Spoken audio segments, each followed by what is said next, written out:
Good evening, ladies and gentlemen, and welcome to another season of Guilderland Dutchman Baseball. Tonight, your 1-9 Guilderland Dutchmen take on, I believe, the 4-5 Massapequa Chiefs. Hello, everyone. I'm Anthony Bourne. Alongside me is Sean Cunningham.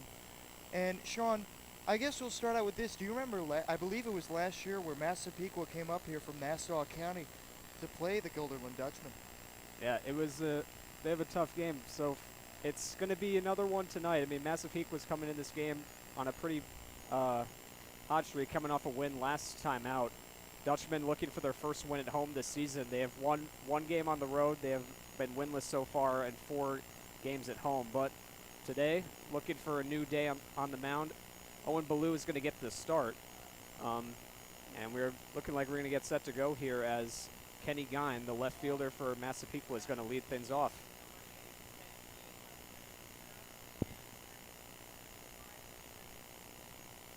So batting first for Massapequa will be the senior number 8, Kenny Guine.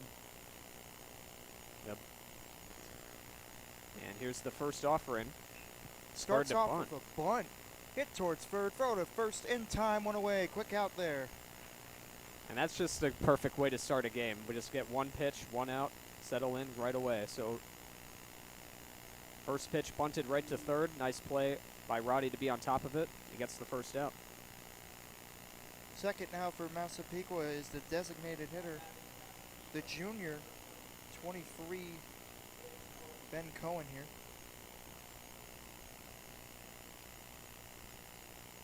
Low ball 1.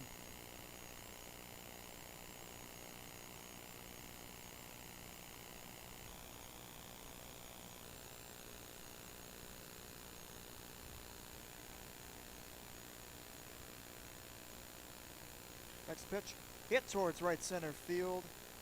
On the run is the fielder in time, I guess. First game for baseball this year. Been a little bit since I called the last flag football game. Yeah, that was McBride who made the catch in right field, just strutting over to make the offering there. And 2 very quick outs, only 3 pitches needed for those 2 outs. So far, Ballou doing a nice job on the mound. That'll be the catcher. Looking at the wrong number, Thomas Connolly. He's a senior. Plays catcher and outfield. He'll be playing catcher this game for the Chiefs. So trying to go off speed on the first offering there, just missed outside. 1-0. That'll be grounded towards below. In time with a little bit of a bobblehead. It's a Walsh. And that'll be the 3rd out of the inning. An easy inning for Below on the mound with only, was it 4 pitches? Believe it might have been 5 pitches. Yes, yeah. 5-pitch inning. So 2 ground outs and a fly out in that inning. That's all he needed. So no hits, no runs, no errors here in the top of the first. The Dutchmen are coming up after this. We'll be right back here on GHS Media.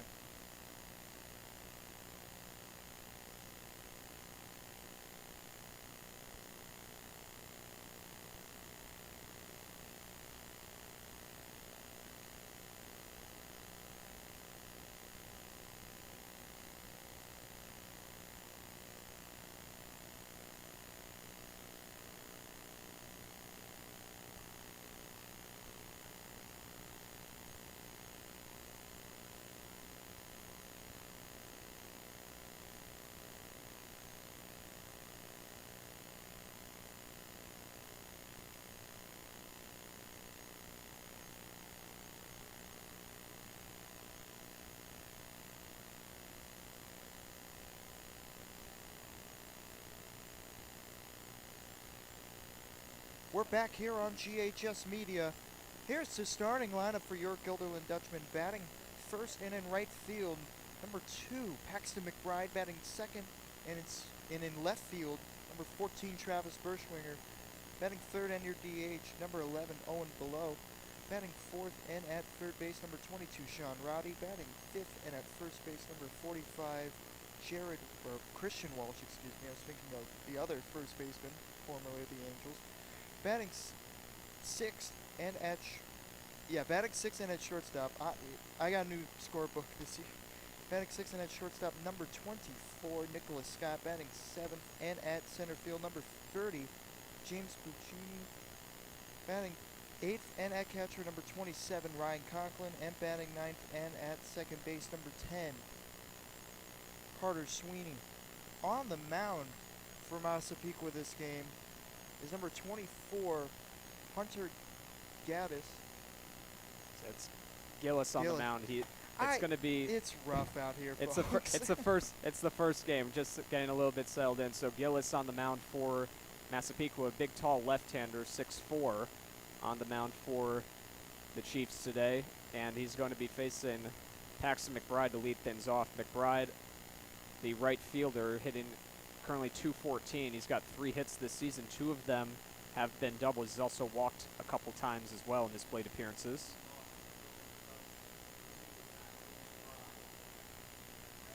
So you expect a bit of a righty-heavy lineup as well with a lefty on the mound today. So that is where the Dutchman will try to find strength in today as McBride leads off against the lefty for the Chiefs, Hunter Gillis.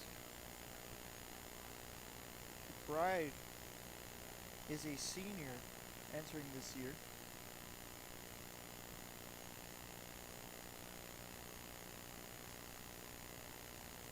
First pitch for Gillis, outside, 1-0.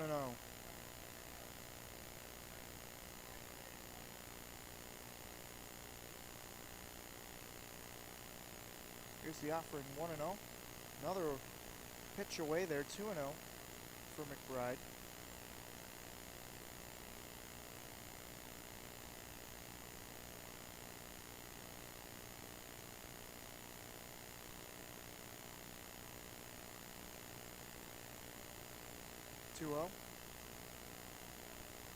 High there, 3-0. So quite a few outside offerings to start things off here for Gillis, and you tend to see a lot of walks in high school play. Let's see if we can find one here.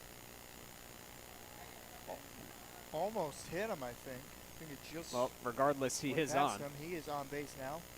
Early walk for McBride on a 4-pitch walk, I believe.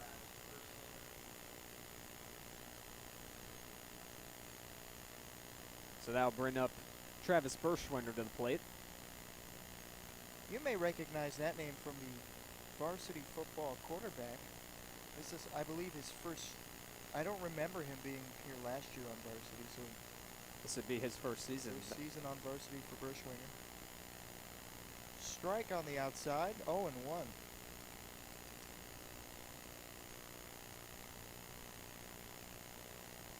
Berschwinder with 3 hits this season, including a double, and he's also got 3 walks. Berschwinder will hit it towards right field. That'll be caught by Catania out there. That'll be the first out.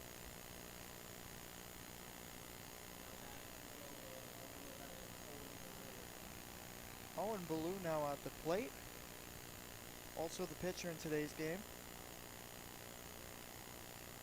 So Ballou, the lefty, at the plate, righty on the mound. Currently leading the Dutchman in many of their offensive categories. They're going to check back. Throwing to second. There. He's safe. Safe at second. So he moves on the pickoff attempt, but manages to get to second there.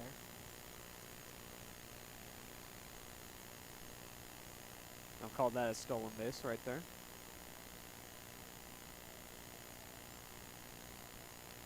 Checks back at the runner.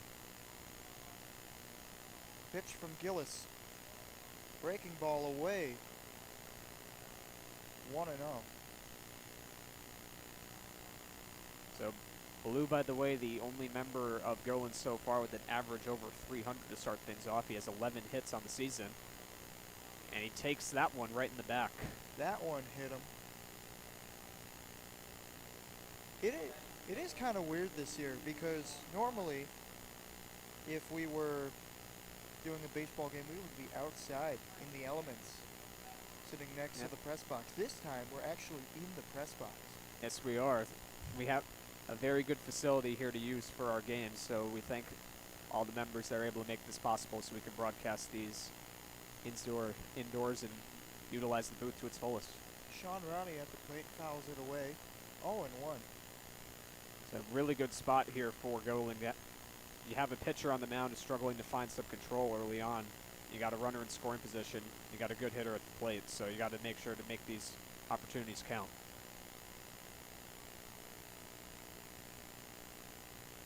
Slow breaking ball there, and Count now 0-2. Roddy this season, 6 hits, 3 runs scored, 3 doubles. He's also driven in a pair and walked twice. 0-2. Gets foul tip. Just barely managed to stay alive. If he'd caught that cleanly, it would have been strike 3.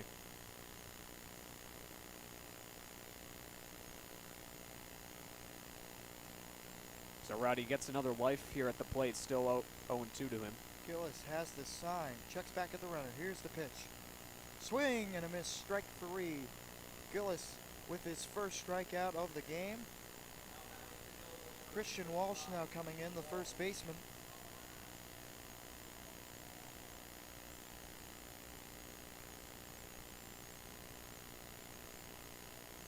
Runners at first and second with 2 outs for the Dutchman. First pitch to Walsh. Strike on the outside. 0-1. These breaking balls do look slow from Gillis. This looks like they just float up to the plate. Low and away, 1-1. So McBride had a bit of a lead coming off second base there. It just had to go back.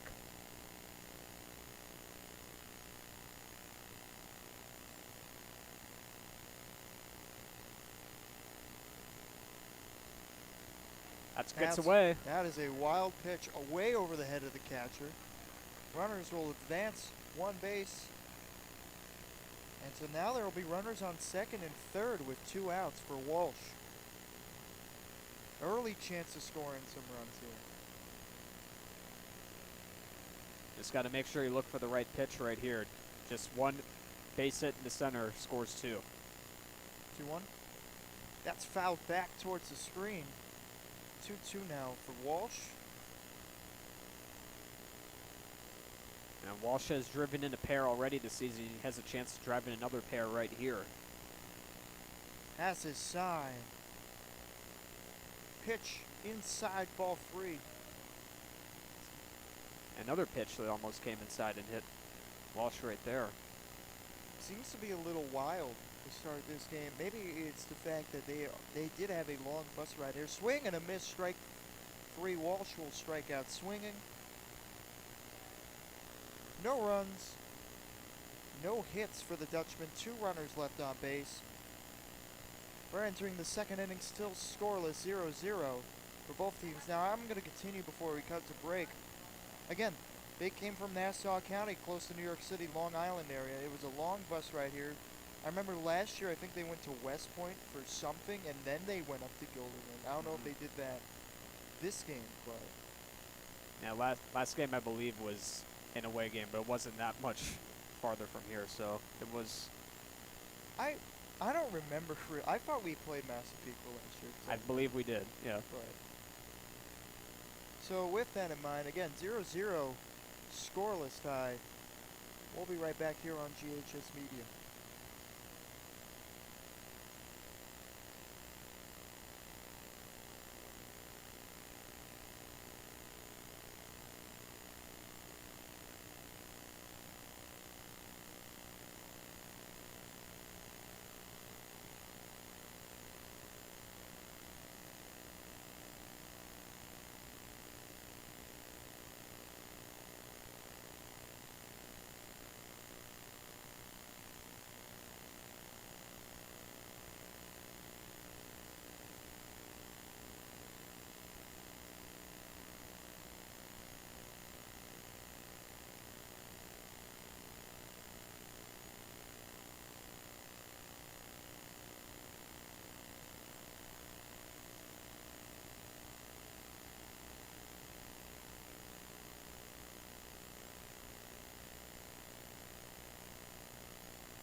we're back here on GHS Media as the Dutchmen are coming off the conference from the mound. Batting for Massapequa is their shortstop. As I try to find his name on my roster sheet, which I cannot for some reason. Robert Engelhardt, he's the shortstop. First pitch from below. That'll be popped up in play, caught there by the catcher Ryan Conklin, and an easy out there again for below. So once again, just another very good start to the inning. All he needs is one pitch to get the first out. So Baloo doing a nice job getting the control so far. That's Baloo. 4 outs on 6 pitches. Got the strike there, 0-1. That's also the first time he's had a called strike all game. 0-1 for Baloo. Fouled back. And Goes out of play. Just past the dugout there. So 2 quick strikes already for Baloo. And so far this season hasn't pitched very often. For this team, he had only 2/3 of an inning coming in on, according to Max Preps, but so far this game, he's already recorded 4 outs.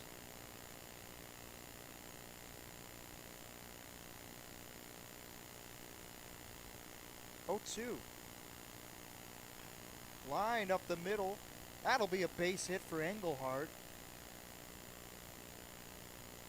So there's the first hit of the game for both teams. As Smar at the plate. First game.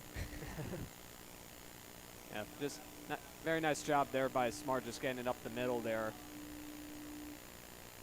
Alex Catania now at the plate. Primarily plays outfield. He's a junior for Massapequa. Playing in right field today. Arching the bat back a little bit. Reminds me of Paul Goldschmidt in his batting stance.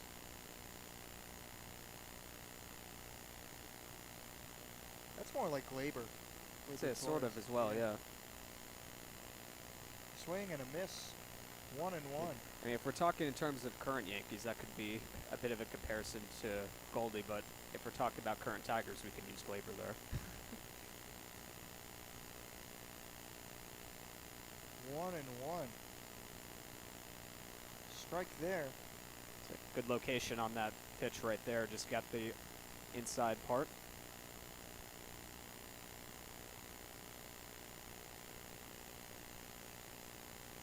Checks back on the runner. Has his sign. 1-2. Runner goes. Throw to second. In time. Got him. Wow. That was a perfect throw right there. You know, Smar gets caught stealing on that one. Fantastic throw right there from the catcher Conklin. That was right on the money to second base. And now all Baloo needs is one more strike to get out of this inning. And he does. Swing and a miss. Strike 3. Very, very good inning right there for the Dutchman.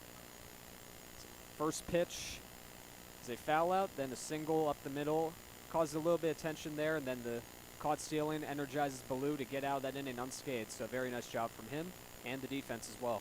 No runs, no hits, or 1 hit, excuse me. No runners left on base. Still scoreless at the end of 1.5. We'll be right back here on GHS Media for the bottom of the second.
We're back here on All right, GHS. I'll make note of that. Third game.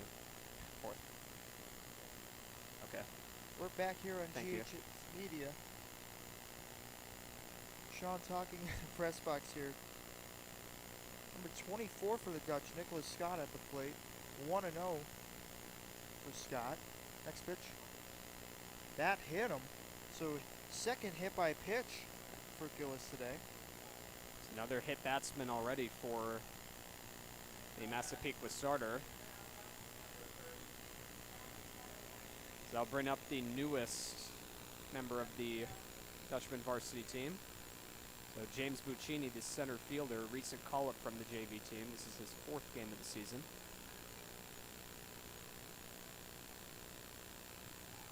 We'll do a pickoff attempt here. Scott gets in there safely.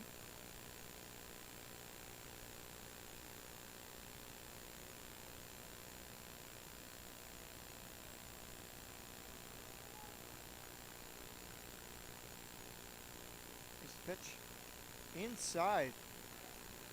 1-0. Now we saw a little bit of control from Gillis that he was lacking in the first inning. Seems to be the same problem starting off the inning here. High and away there. 2-0.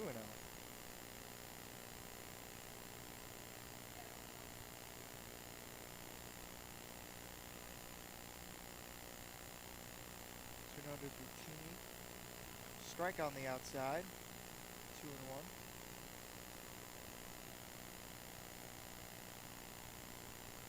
So Buccini, the recent Dutchman of the week. Oh, grounded up the middle towards second. Throw to first.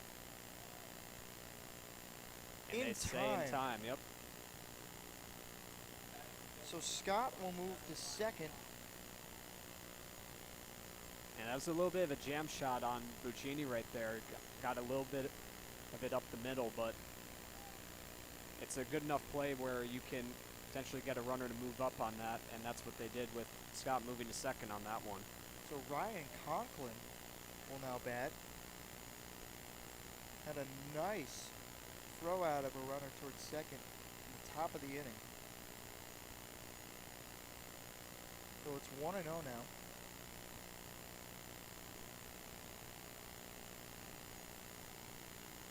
One and 0. 2-0 now.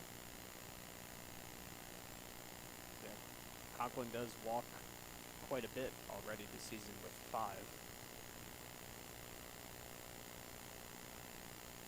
This looks like he's well on his way to another one here. So another 3-ball count for Gillis here.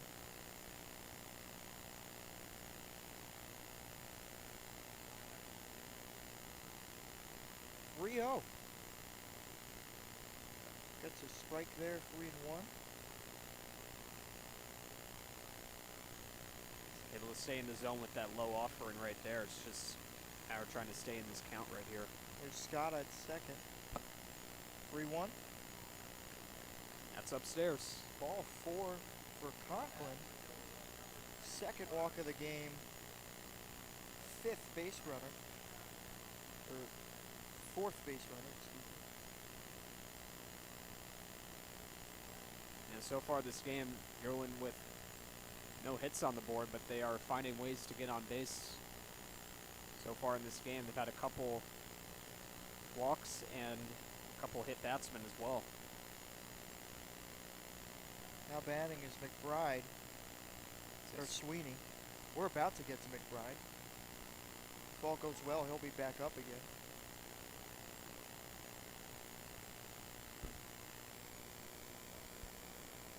One 0. Gets the inside quarter. Yes.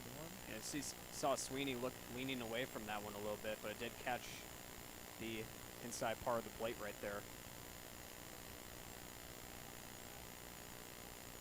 1-1. That'll be a comebacker towards the pitcher. And it's bobbled at second. And runners are safe everywhere. Oh no, runners out at... Now I'm confused. They called the runner out at second. Now we're going to see like where the Now they appeal back and say,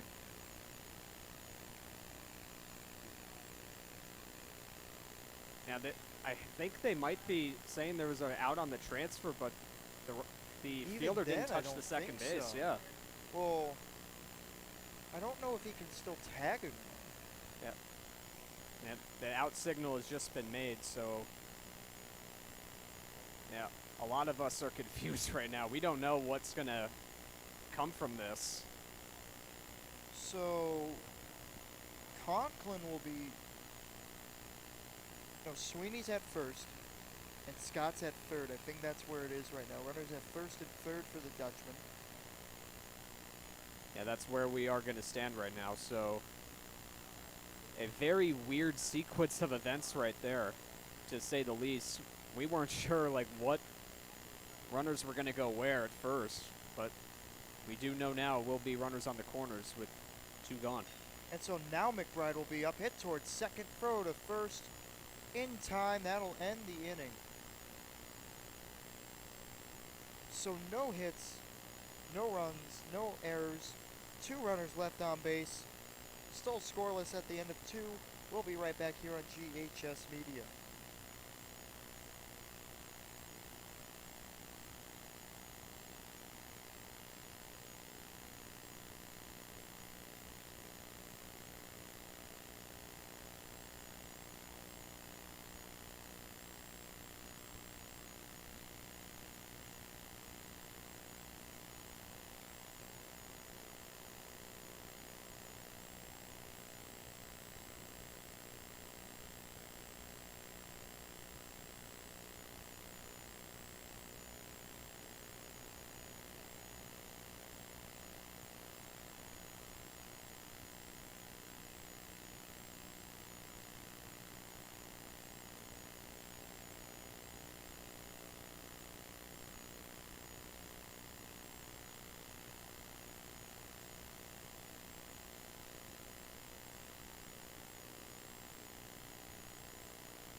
Not yet. We're back here on GHS Media, now batting for the Massapequa Chiefs, number 40, Jack Mulligan. He is a freshman, playing third today. In fact, the only freshman on the Chiefs this season. We just saw the only freshman on Guilderland that last inning, James Buccini. Now we get to see the freshman for the Chiefs bat here to lead off the third. 0-1 to Mulligan. What a slider. It's a great pitch 0-2. right there. Very nice pitch right there. 0-2 to Mulligan. Grounded towards third, but it's foul. Still 0-2. Now, last half inning, we saw a very weird fielder's choice. Yeah, if you didn't catch last inning, we had a play where there was a ground ball to the middle infield. Throw into second was not handled, nor did the fielder have control of the ball once they tagged the bag, but a call was made where the runner at second was ruled out.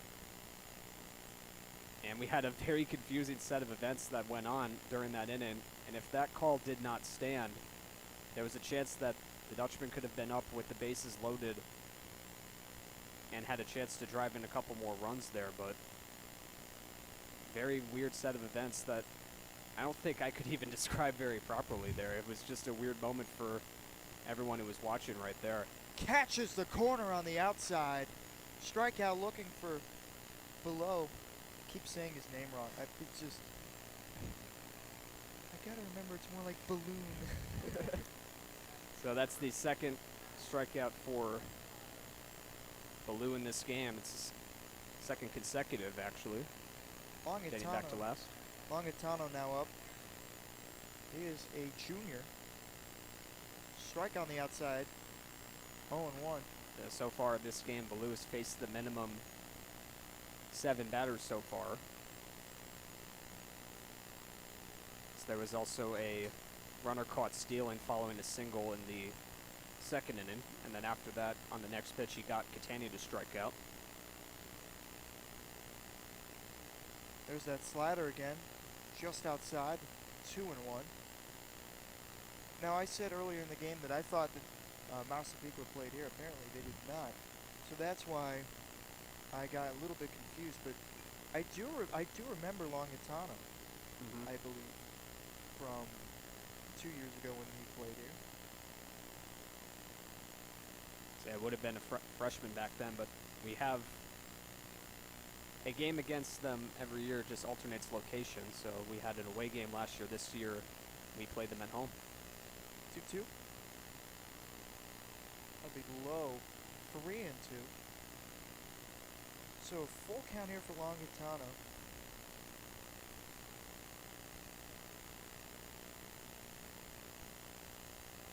There's the slider, swing and a miss. Throw to first in time on the drop third strike. And so that's his third strikeout of the game. Blue's been able to keep the bats in control so far. Was able to, while Longatano was able to work the count full right there, just Blue just has great command right now, just trying to get his guys out. Vincent Capello at the plate for Massapequa. Ball away, 1-0.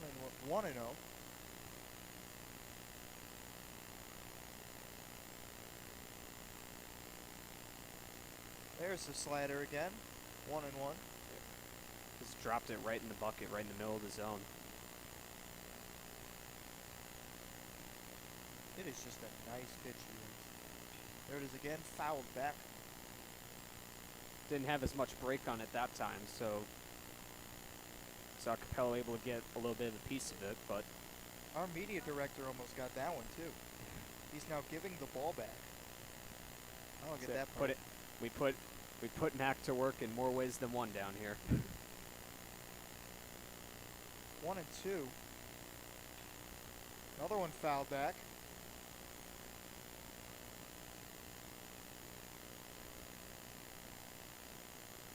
So Capello stays alive after 2 consecutive fouls.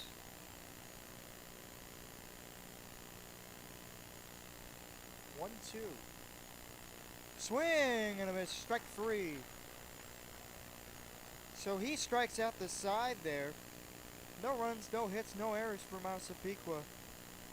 Up 3. Top of the 3rd inning. We still have a lot more innings to come, folks. So we'll be right back here on GHS Media.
we're back here on GHS Media. Travis Berschwinger now up. As I flip my score bug. He flew out to right field in his last at-bat. This one will be hit towards left center. Ball is caught by the center fielder, Capello. And there's one away. Quick pitch there for Gillis, who may have needed that one, especially after the more wild pitches he's thrown. Yeah, he's had the first couple innings he's had. You saw he was getting off to a little bit of a slow start with his control. This one, he gets the first pitch for an out. And that should be a little bit more of a confidence booster for him because, you know, you see a lot of times with pitchers, they start out a little bit wild, but once they settle in, they can start becoming a lot more dangerous getting hitters out. Owen Ballou now up. I said his name right. Doing great on the mound.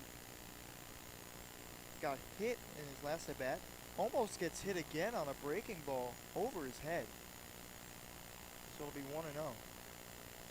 Ballou has had quite a fantastic season, both sides, at the plate and on the mound. 1-0. Low and away, 2-0.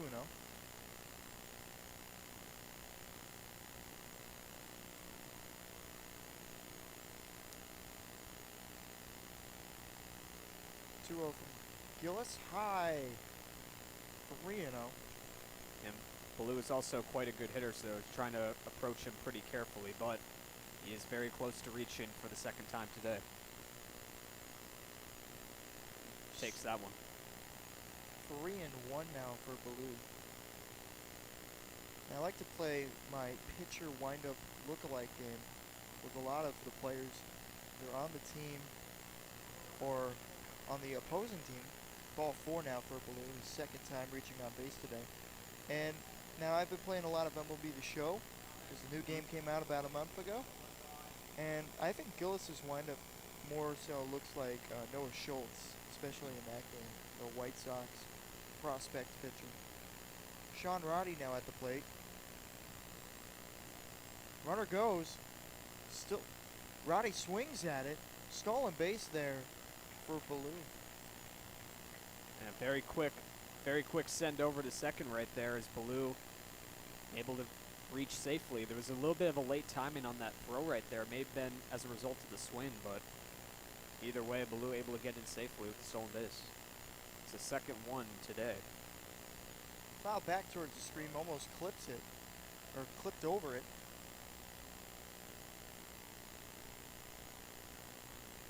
One and one, so that was not a swing on the stolen base pitch.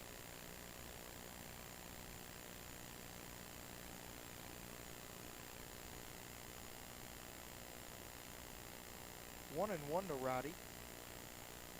Foul chopper to third.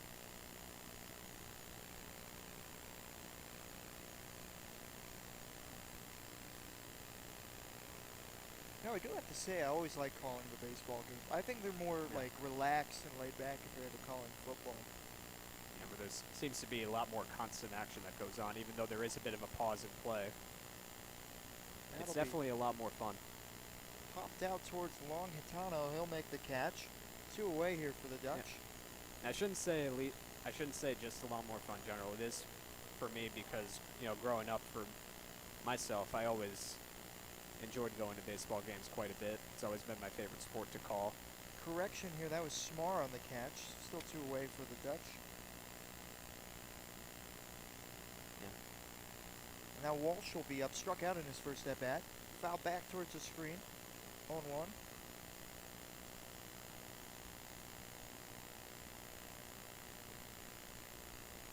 Runner at second for the Dutch. 0-1. Fouled back there, I believe. 0-2.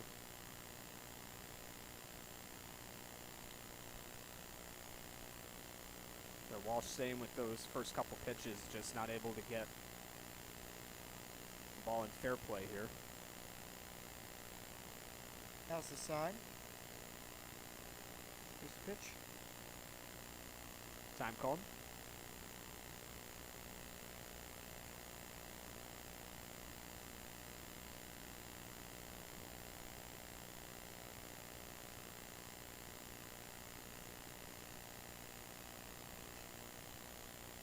That'll be hit towards right in foul territory. That one will be caught by Longhintano, and that will end the inning. So no runs, no hits, no errors, 1 run left on base for the Dutch.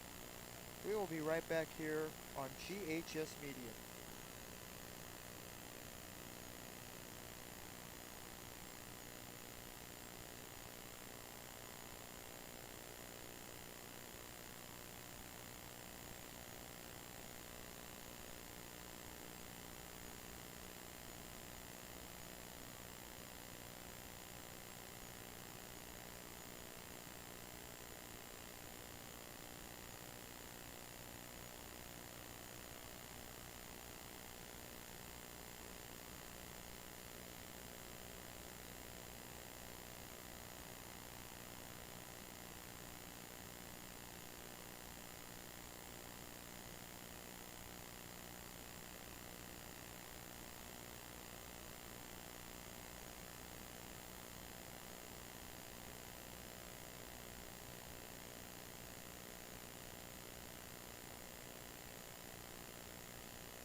Hold on.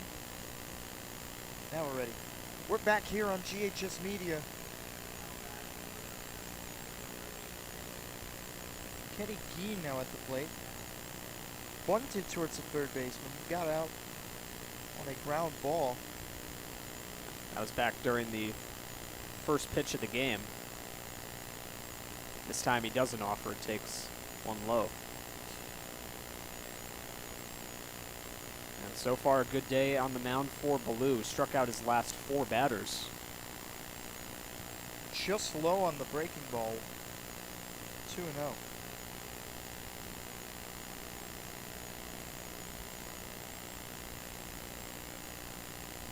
Another low pitch there, 3-0. Shh. 3-0. Sign. Here's the pitch. And that's a 4-pitch walk for Geen. Second base runner of the game for Massapequa.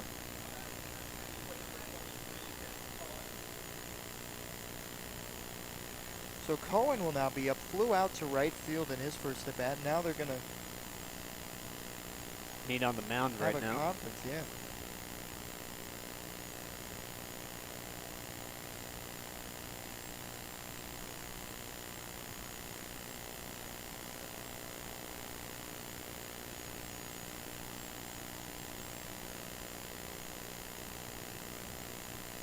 So Baloo, so far in this game, he's not had a runner get past first base yet in this game. He had one base runner that reached on a single in the second inning. That was Smar, and then Smar was caught stealing later on.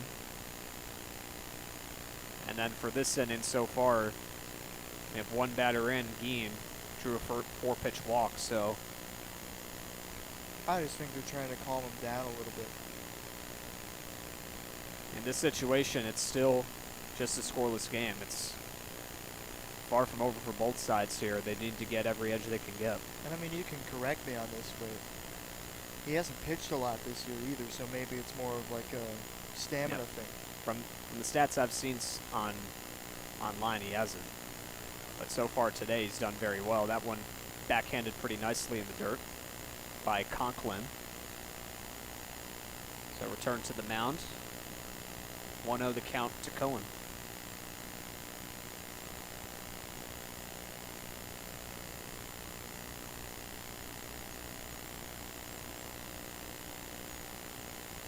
Squaring to bunt again, but he pulls it back.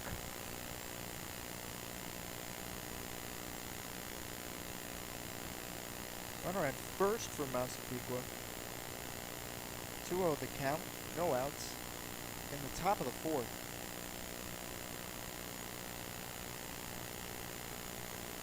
High, 3-0. That now marks 7 consecutive balls thrown to start the fourth inning. A bit of a far cry from how Baloo was pitching the first 3 innings. That'll be another 4-pitch walk. That brings up the 3-hole hitter, number 22, Thomas Connolly.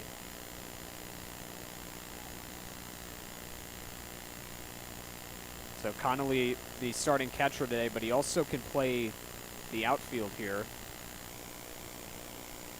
Coach Mahoney's out near the dugout motioning over. And we do have another hitter that's on deck right now for Massapequa. Robert Engelhart was set to bat in that slot, but as of now, John Neary is taking a bat on the on-deck circle, so he would be the one to follow. Unless the triple play is hit into right now. I mean, with that fielder's choice earlier, that would be crazy. Gets a strike there, 1-1. Over 9 straight balls, he gets his first strike of the inning.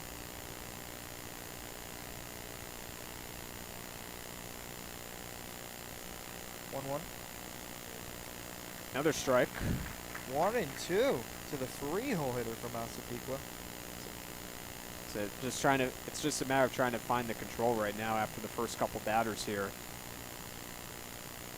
Has his sign. The delivery. That'll be hit up the middle, hit the short, throws the first in time, double play. That's a big one right there. That's a big play right there after the first couple batters reached. Able to recover and get the next couple outs.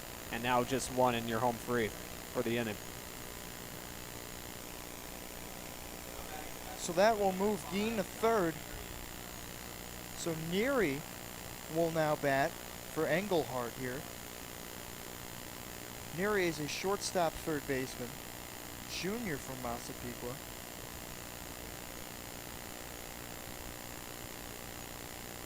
First pitch.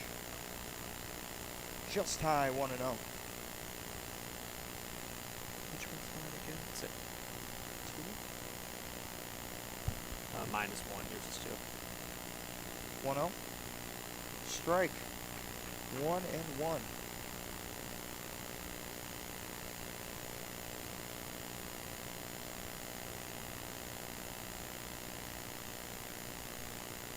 Breaking ball there. Nice pitch. 1-2. He's made extensive use of the breaking balls today. He's been able to get quite a few swings and misses on those. See if he goes back to that well for this pitch. Strike 3. Got him with the heat. He gets out of the jam. So a very, very nice recovery there for the pitcher, Baloo. After getting the first couple batters to reach on walks, he gets a double play and a strikeout, his 5th of the game, and we remain scoreless going in to the bottom of the 4th. Very nice job. So no runs, no hits, 1 runner left on base. We'll be right back here on GHS Media.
We're back here at GHS Media, still scoreless through 4th.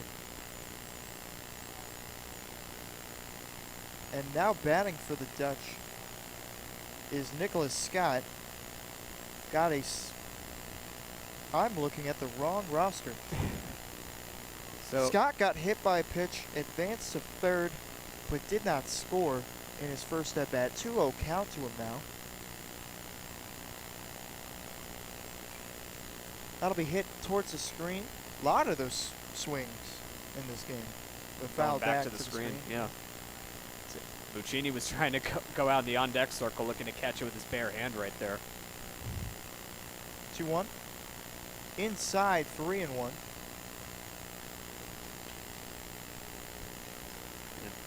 As we mentioned early in this game, Gillis having a little bit of trouble with this command. He's hit a couple batters, but he has also walked a few, as we've seen right there. So another time on base for Scott. I believe that's his 4th walk of the game. It is, indeed. He has struck out a couple batters, hit a couple, and has walked 4 so far in this game, and now Buccini will get his 2nd at-bat of the game. Buccini grounded out to 2nd, I believe. It hit into a fielder's choice his first time up, but it was slow enough to allow Scott to advance to 2nd in his at-bat. So now Buccini, who did very, very well to earn a call-up to the varsity team, will look to get a hit here. So we do have, at least at first, we noticed that there's a new player out there, Jason Romance at first base. He's a senior. And we also have a new player at second base as well, Vincenzo Della Porta. A little bit of a tapper. Flip to first is in time. But once again, another play by Buccini that advances Scott to 2nd.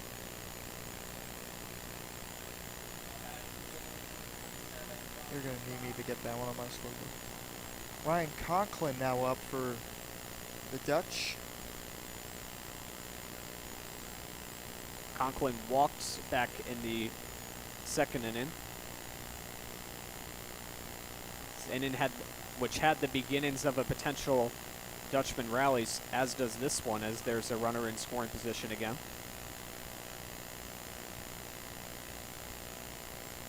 First pitch. That's a balk. Wow. Yeah, they immediately pointed to 3rd after that one, so now Scott moves even further into scoring position now. I don't remember even a time where I saw a balk. Either in person at like any other baseball game or calling games here. So it will remain a 0-0 count. Runner at 3rd. Swing and a miss, strike 1.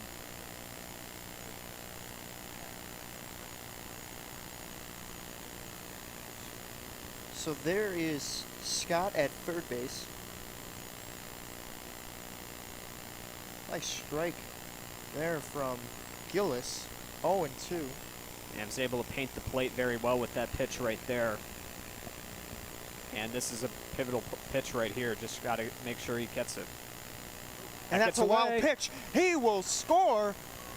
And the first run of the game is scored by the Guilderland Dutchman. It's 1-0 now.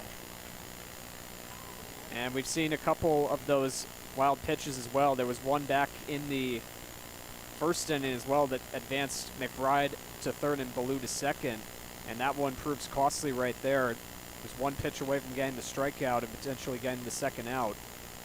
And now it's disaster here, as now the Dutchmen have their first lead in total of the game. Swing and a miss, strike 3. I believe that will be Gillis's 3rd strikeout of the game. So now that'll bring up Sweeney, the 2nd baseman. Fielder's choice in his first at bat, which I believe was I believe that wild fielder's choice. Yeah, it was the fielder's choice play that we saw that everyone was confused about. Fouled out of play. Oh, I wouldn't say out of play, excuse me. That was close to being out of play. Yeah. It just wasn't caught in foul territory. So Sweeney will get another life right here. No balls, one strike. McBride's still set to hit on deck, by the way. Ball outside. 1-1.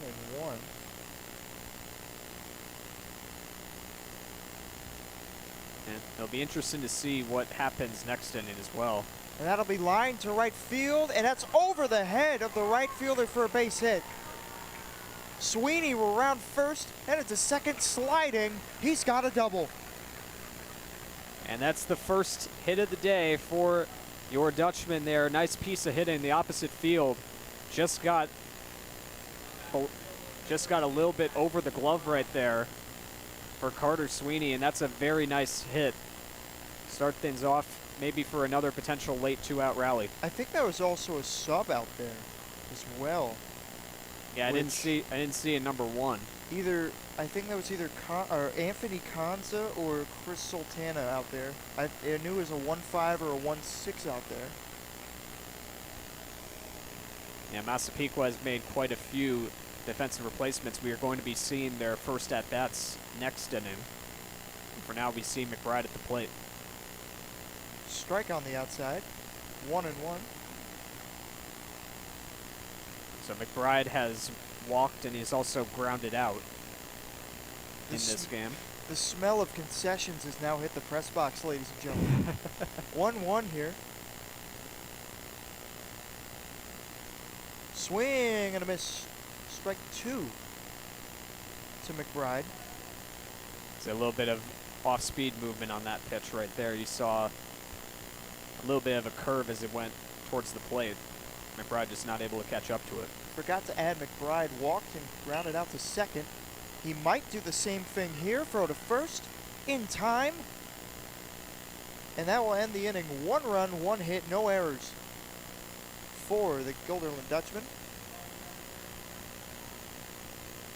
So after 4 innings, it's 1-0.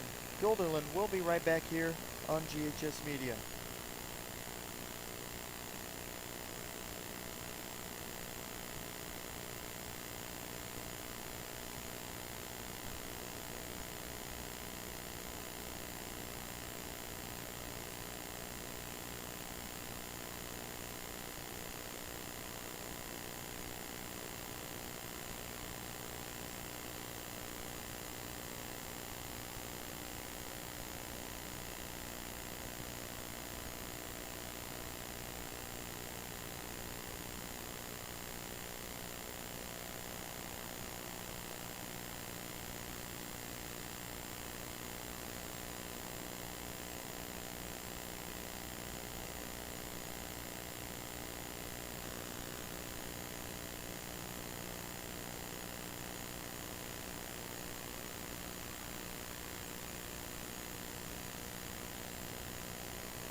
We're back here on GHS Media.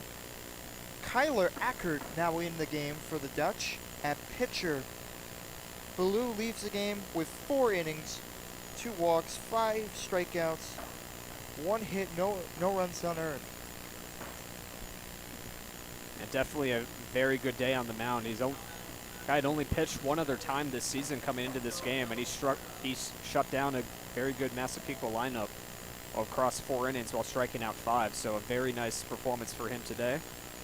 Moving on to Ackert so far this season, he has a 2.86 ERA. So now batting is number 7, Vincenzo Della Porta. First pitch low, ball 1. So this will be Della Porta's first at-bat of the game. He replaces Mikey Smar, who hit a single in his first at-bat. Strike there, 1-1. So Ackert has made 3 starts this season. This will be his first appearance in relief.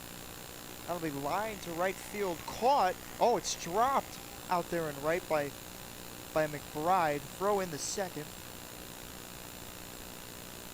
Very nearly a sliding catch right there. I'm not sure how that would be scored on that play because he did get a glove on it. I didn't really get a good look at it. It looked like to me he got a bit of a glove on it, but he just wasn't able to make a clean catch. So this is the guy in right field I was talking about earlier. It's Anthony Conza out in right. So their 4 for 6 has been substituted in this game for Massapequa. So you got Mulligan, a usual starter, who is on deck right now. This will be the first at-bat for Conza, replacing Alex Catania, who struck out back in the second.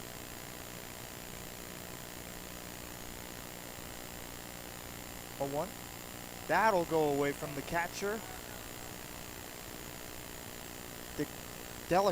I can't speak. Della Porta So it looked turned like he around was second, but he decides to hold back. Yeah, it looked like he was going to go over to third, but he potentially could have had a chance at it if the throw was not on the money. But we have seen earlier in this game how Conklin has a very good throwing arm. He was able to get another one. There's another wild pitch. This time he will go to third base. So Ackert comes in a bit wild to start. Now a runner on third with no outs in the inning.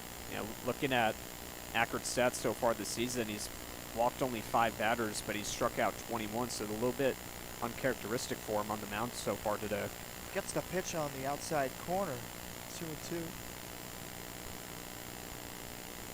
he finds himself in a jam here with no one out. Time called by Conza. Mulligan's on the on deck dirt because there's no circle out there. Low 3-2, full count for Ackert here.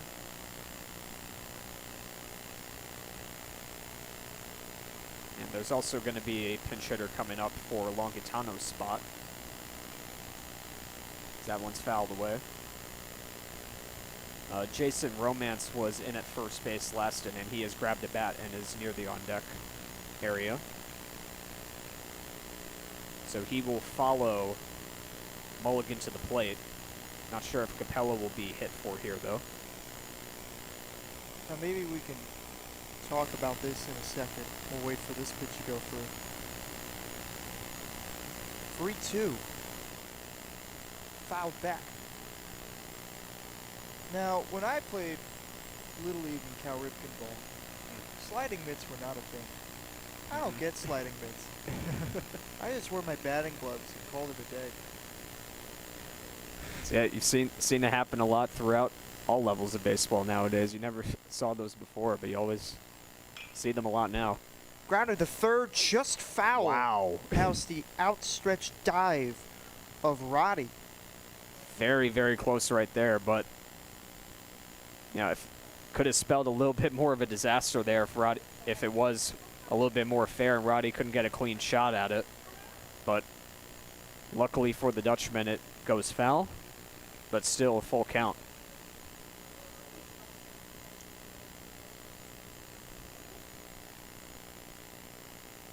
3-2. That'll be away. So a walk there for Kanza. Jack Mulligan now up. Struck out looking in his last at-bat. Oh, no, looks like he'll be lifted now. So another substitution here. This time being Ryan Moore, a junior, plays third base and second base. First pitch, grounded to third. Runner will hold at third. That's it. Had to And make that'll sure be that a the 5-3 there.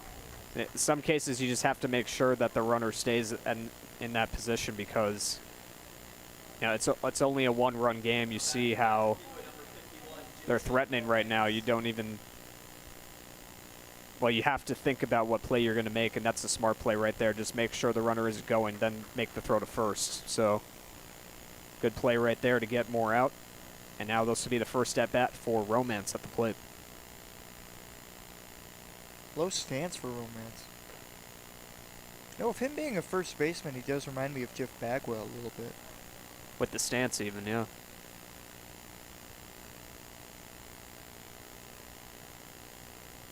Yep. So the low stance in the batter's box. There's a strike on the outside, 1-1. It is a beautiful day for baseball. It was nice and partly cloudy earlier in the day, I believe. That's hit to right field. And that'll That's go trouble. over the head. 1 run will score. 2 runs are coming home. It'll be a double for Romance, as both Della Porta and Kanza will score. And now Massapequa, with 1 swing of the bat, has the lead 2-1.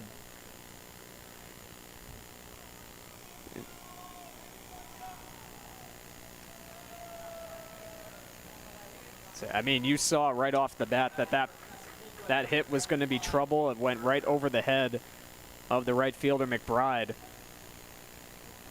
And Romance put a tag on that ball, and you knew that was going to score both of them as soon as it landed. Sent it all the way to the wall. Not quite out for a home run, but he did the job to put Massapequa in the lead.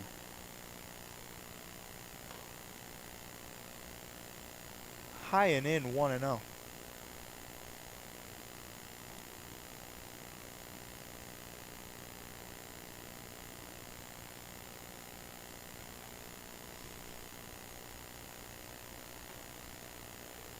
There's a strike, 1-1.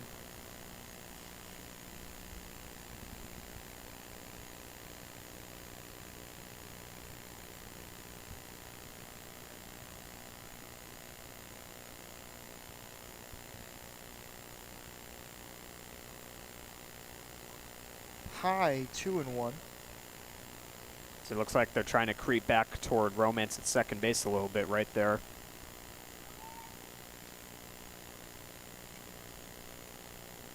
You had Sweeney backing in a little bit, just looking to see if there was going to be a potential pickoff play right there. It's doing it again right now. That'll be fouled back. I don't think we mentioned this, but another substitution for Massapequa. Caden Urker now in the game for Capello. So a lot of moving pieces for this team in this game. I don't remember that the past, or I would say 2 years ago. Where And we haven't seen much substitutions other than the pitcher so far for us, but we will probably see a little bit more coming up here. It's inside. thought that hit him for a second. Very close, honestly very close. 3-2, excuse me.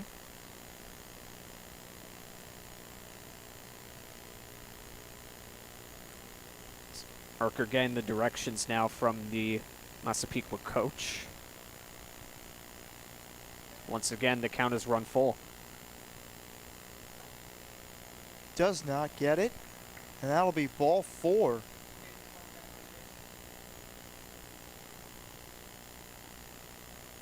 So that'll bring up the top of the order. Geen is looking to come back out, so Maybe their top of the order has remained the same, but Geen is stepping up to the plate here for Massapequa.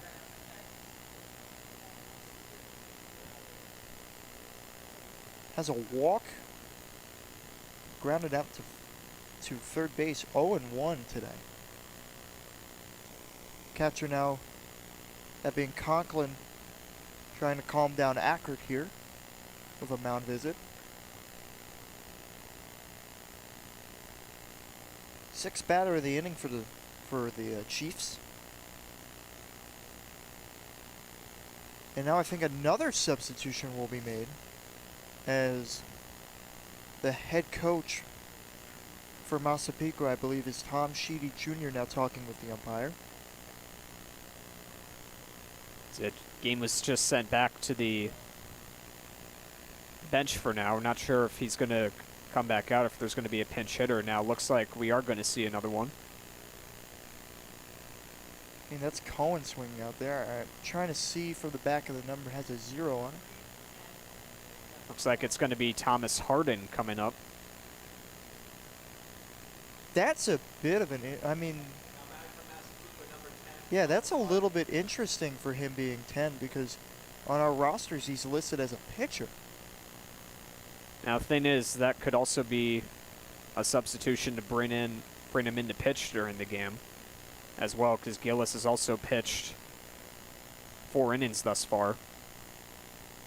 And that was also the limit for Baloo on the mound today. There's a strike, 0-1.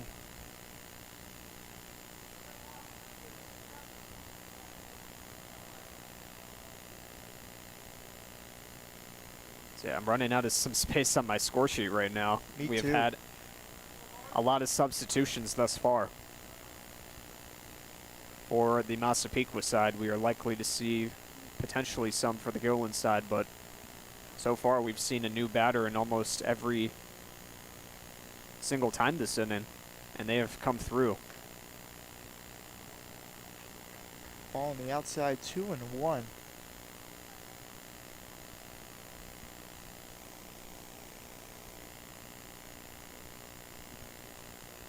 So a couple walks and a double allowed so far in this inning for Ackert, looking to get out of it here with 2 on.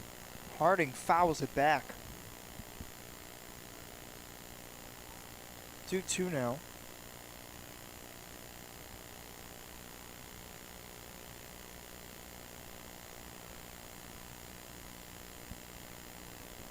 So the only players who have not pinch hit are Cohen and Connolly, your 2 and 3 hole hitters for Massapequa. And Cohen's still got a bat on the on-deck circle, so it looks like he will be staying in.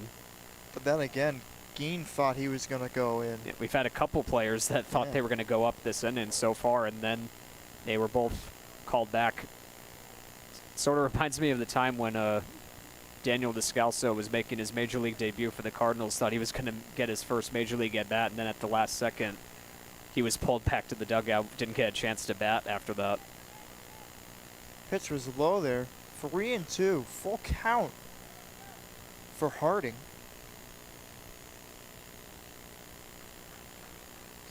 So Romance at second, Urker at first.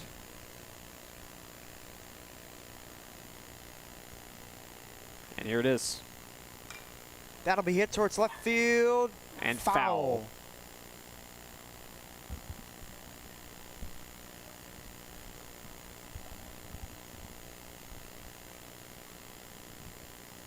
So they're trying to go a little bit opposite field right there. You've seen that in a couple of their hits today, including the Romance double that went all the way to right field. Another full count pitch has a sign. Will step off to add more drama and suspense to the at-bat. As if this inning didn't need any more drama and suspense.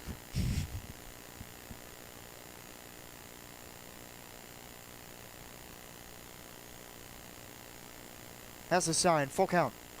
Swing and a miss, strike free. A strikeout swinging for Harding. And there's 2 outs now in the inning. Now, will Cohen go back to the bench? He will dig in at the plate. Cohen has walked twice. Unless I did no, I don't even know. So he flew out to right first time and then walked his last time up. And he was thrown out during the double play hit by Connolly, who, by the way, is not on deck right now. So it looks like Cohen is going to be the lucky person that survives the first cuts from the Massapequa batting order here. He will get his third plate appearance here.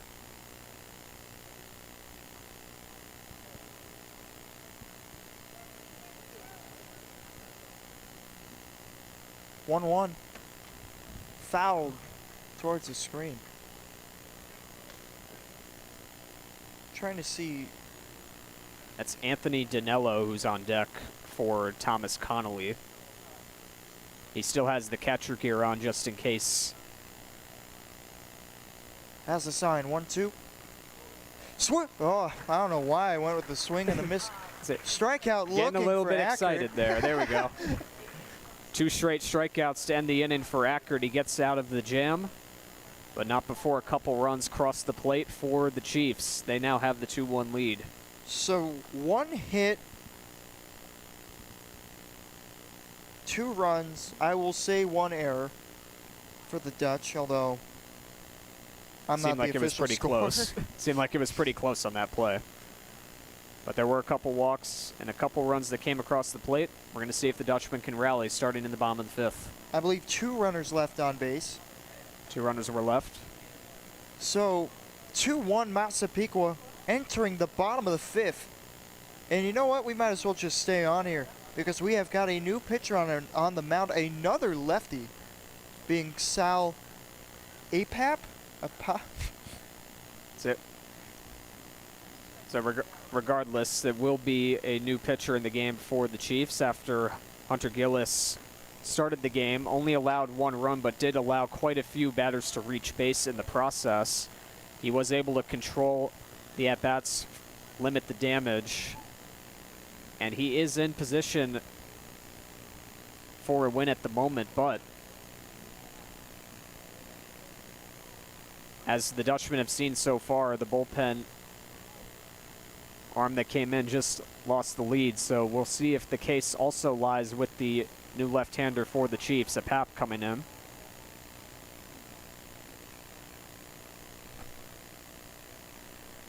Apap listed at 5'7", 140 on the mound. And he will be facing Berschwiner, Ballou, and Roddy. That's where their slots are in the order unless any changes are made. Those 3 are still on deck right at the moment, so it looks like they will hit to start things off. So Berschwinger will come back up again for his 3rd at-bat. Flew out to right and flew out to center in his 2 at-bats.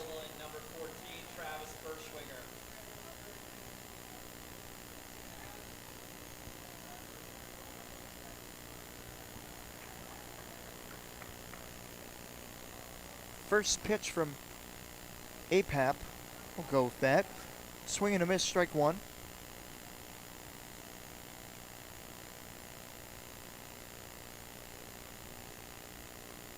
Quick pitch there, 0-2. So the Dutchmen have had quite a few chances off Gillis early in this game with 4 walks and a few hit by pitches. Facing a new pitcher on the mound here already with 3 pitches thrown for strikes. Seems to have his command in order very quickly already. He's also going very quick with it too. Not a lot of time in between pitches. Kind of reminds me, as Berschwinger calls time. You would know this because I remember it being on ESPN. 0-2. That'll be grounded towards a pop. Or first, in time, 1 away. Kind of reminds me of Kwang Hyun Kim, or is that correct? Kwang Hyun Kim, yeah. Yeah, of the Cardinals. I know you're a Cardinals fan, so yeah. Probably felt good to. Yeah, I think we had another broadcast where we mentioned him before too. At one point when he... I think so, yeah. We did. That was must have been sometime after he left the team, but he was a signing during the COVID season, 2020. Started out as a pitcher in relief and then transitioned over to the starting rotation. He was pretty consistently between both of those during his tenure there, but he did pretty well starting things off. And then his second year was not as good as the first year, but I liked what he brought to the team in the short time there. 2-0. Strike, 2-1. That's it. And I like those kind of comparisons that you make to some guys. Well, it is good to have some sort of reminders, but it's always another bad thing too when you look at a player and say this is who they're going to be, and match things up with a player who's in the Hall of Fame. You don't know that that's going to take place, unfortunately, and it can be sort of also detrimental to someone's career when they have those big expectations to live up to. Foul tip. Either hit the catcher or the umpire. Foul back. I think it was the umpire. He's now shaking things off a little bit. So it'll be 2-2 for, now I'm just confused. It's Ballou at the plate. Thank you. And he was getting some directions as well by Mahoney at third.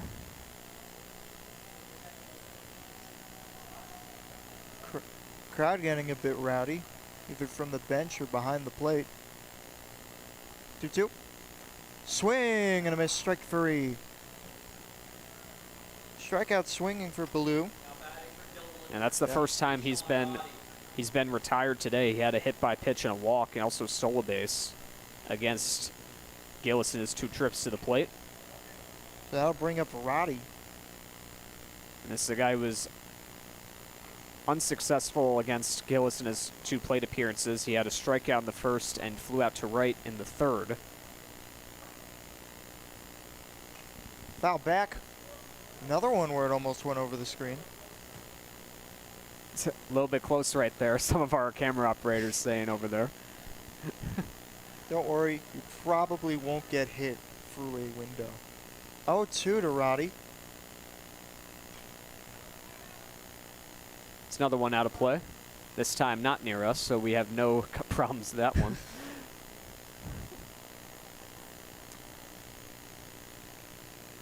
Oh, 2 now to Roddy. That one will be hit towards right center. And that will fall in the gap for a base hit. Roddy's going to hit second, and he will have a stand-up double as the throw will roll over to the third baseman. And Roddy just past the center fielder for Massapequa. Yeah, he got a good piece on that swing right there. And once again, it's the opposite field hits that both teams have been coming up with today. Just able to get that over the glove, go confidently into second base. That's also the 4th double of the season for Roddy. That puts him in the team lead now, I believe, for doubles. Low, ball 1. So he came into this game tied with Ballou for most doubles on the team. He's now got 4 on the season. In fact, more than half of his hits this season have been extra bases so far. There's going to be a mound visit between just the catcher and can't really tell. Is trying to see if that could be his night.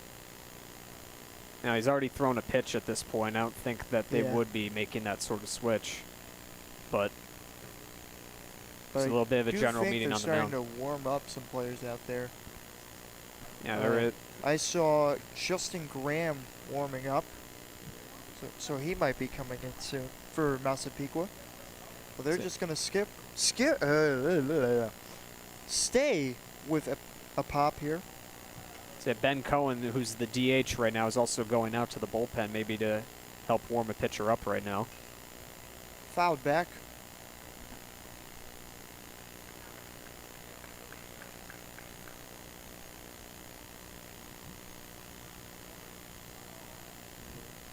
So big at bat right here, 1-1 to Christian Walsh.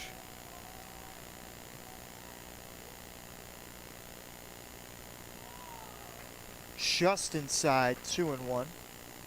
And that pitch was a bit of a floater inside right there. You saw a little bit of a dump off right there on that last pitch, but just barely missed the zone. Goes back. Oh, In wow. time. Yeah, Nope. that was Almost in pretty time. close there. Very close to being in time right there as a throwback from Roddy. Roddy was leading pretty far off second base right there. It's very near miss right there. 2-1. Swing and a miss. Big cut there by Walsh. So it'll be 2-2 with 2 outs. Runner on second. A lot of twos happening right now.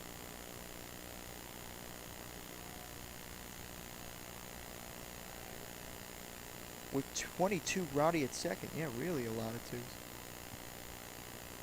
2-2. That'll be hit towards third, foul. And it might have bounced off the first base coach there. Yeah, trying to make the bare hand play on it.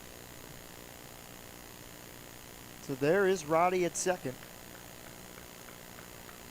Walsh doing a nice job staying alive right there.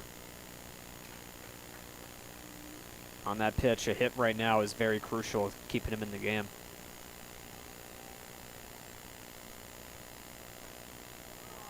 He did not Very go. close 3-2. to check and swing right there, and he did so. So a crucial full count here for Walsh. Who I don't know if we've mentioned struck out and flew out to first base. 3-2.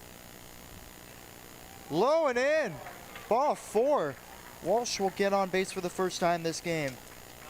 Very good at bat right there, and now you have another guy coming up who's also reached base twice. This is a guy you want to have up right now, Nicholas Scott. He has been hit by a pitch and walked. Feels weird not having him alternate leadoff this time, because Walsh would have gone out there. He would have been up leadoff again for the third time this game in an inning. Throw back to second. Once again, another check on Roddy. This time he is more convincingly safe that time, and the last play was a little bit more closer, but he's able to get back in safely.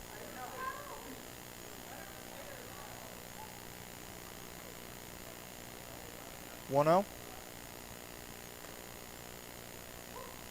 Tried to lean away from that one there, but it was in the zone.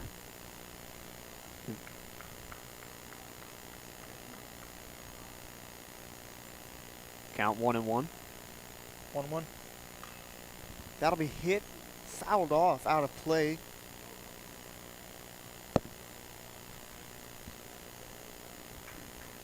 There were some kids, the youths out there, that did not care for the ball that was coming towards them. If I was out there, I would be going for that ball. High, 2-2. Now the count.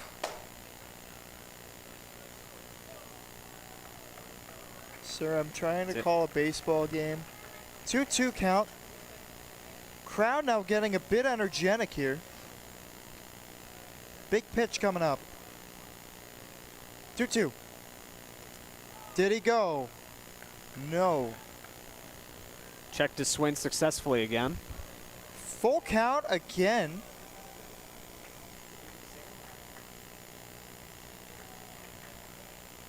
Crucial.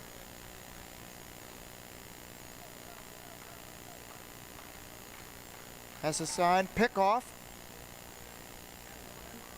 And Walsh is back in. That one felt a lot close Yeah. than it really should have been. I mean, you saw a play like that earlier with the first throw over to Roddy at second. Let's see what happens now. Gets it in there. Strike 3 looking. And that will end the inning. 2 runners left on for the Dutchman. 1 hit, no runs, no errors. 2 men left on base. At the end of 5, it's 2-1 Massapequa against your Guilderland Dutchman. We'll be right back here on GHS Media. Damn.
Haven't lost.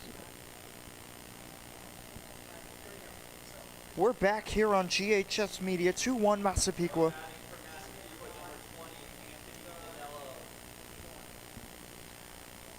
So we will have a new batter. Anthony Danello now at the plate, I believe, for Connolly. That is indeed the case. So that will mean, unless Cohen bats again here in this game, he will be the only one not substituted, at least hitting. And it was the substitutions who really made a difference last inning for Massapequa, including the 2 RBI double by Jason Romance that currently is the difference maker so far with them in the lead. Swing and a miss, strike 2. I feel like if Ackert wants to get back on a better footing here, he will really want this strikeout. He has recorded quite a few this season. There it is, strike And he does. 3, swinging there. I believe that's a good call, my friend. So Danello gets the strikeout, and that will bring up Neary for his second at-bat of the game. So Neary was the last hitter that Ballou faced in this game, and it was a strikeout in his first at-bat.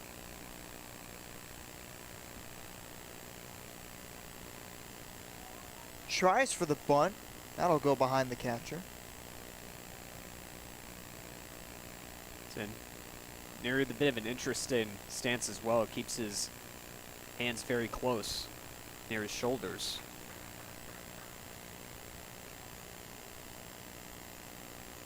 He does.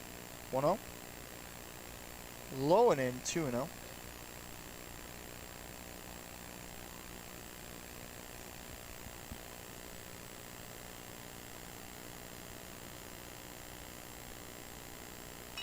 That'll be hit towards second base. Bobbled there, but they will still get the out. That is a nice play from Sweeney to get the second out of the inning. Yeah, it's a good way to stay with it right there. He had plenty of time. Didn't want to rush it too much, so he was able to get the throw off and get the out at first. So a good job there by Sweeney. So here's Della Porta, reached on a fly ball to the right fielder last time out that went for an error. That's what we're going with at least. That'll be grounded to short. Throw to first. In time. So a nice inning for Ackert. That strikeout did really help. It's a much easier inning that time around. A 1-2-3. And it's still a one-run game going to the bottom of the 6th. 1-2-3 inning. Again, no runs, no hits, no errors. And we will be right back here on GHS Media.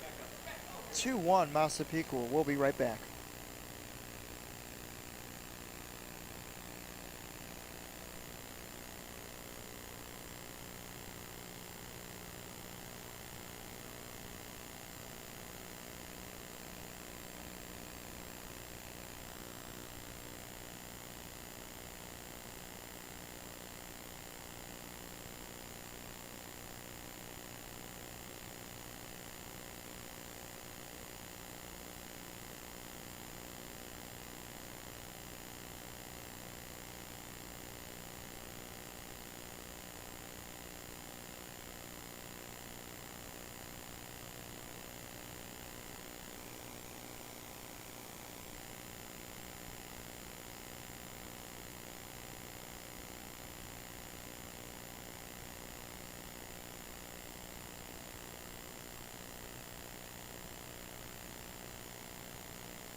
So here we go, we're back. The Pop's still on the mound for Massapequa. 0-1 there. This will be Buccini's third at-bat of the game. He has grounded into 2 fielder's choices thus far.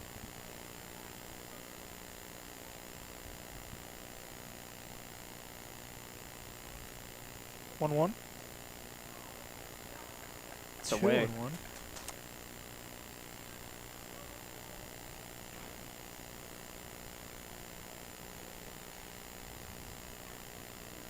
There's a strike, 2-2.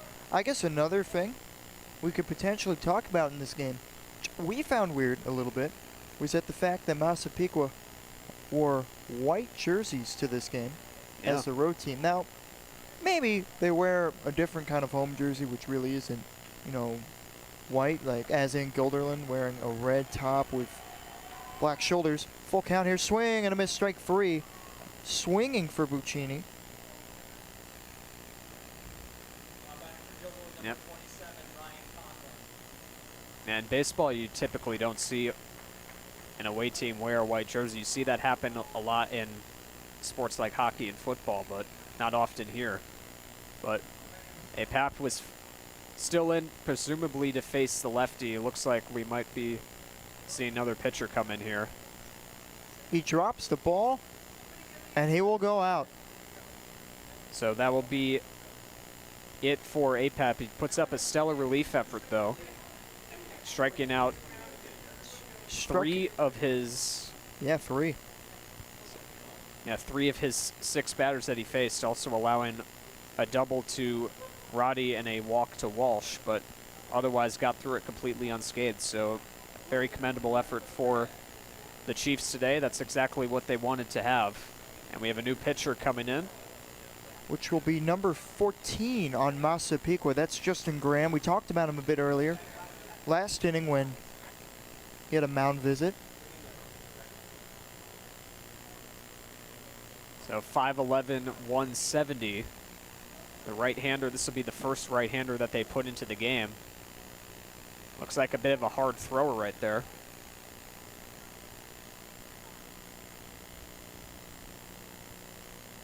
So he will come in to face the next 2 batters, Conklin and Sweeney, are still in the game, and McBride will presumably follow. He is currently near the on-deck area.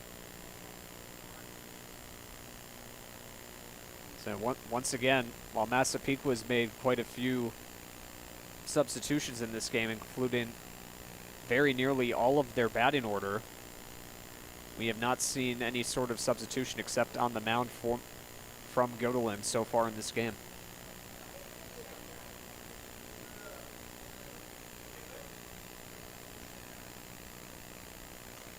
So it'll be 1 out in the bottom of the 6th inning. 2-1 Massapequa. Both teams have 2 hits. I would say 1 error from Guilderland, although at that point, kind of tough to tell. But now we're going to go in and see Conklin come back up for the 3rd time in this game. He has walked and struck out. And both of his at-bats were against Gillis during his time in the game. So now will be his first time in this game facing a righty.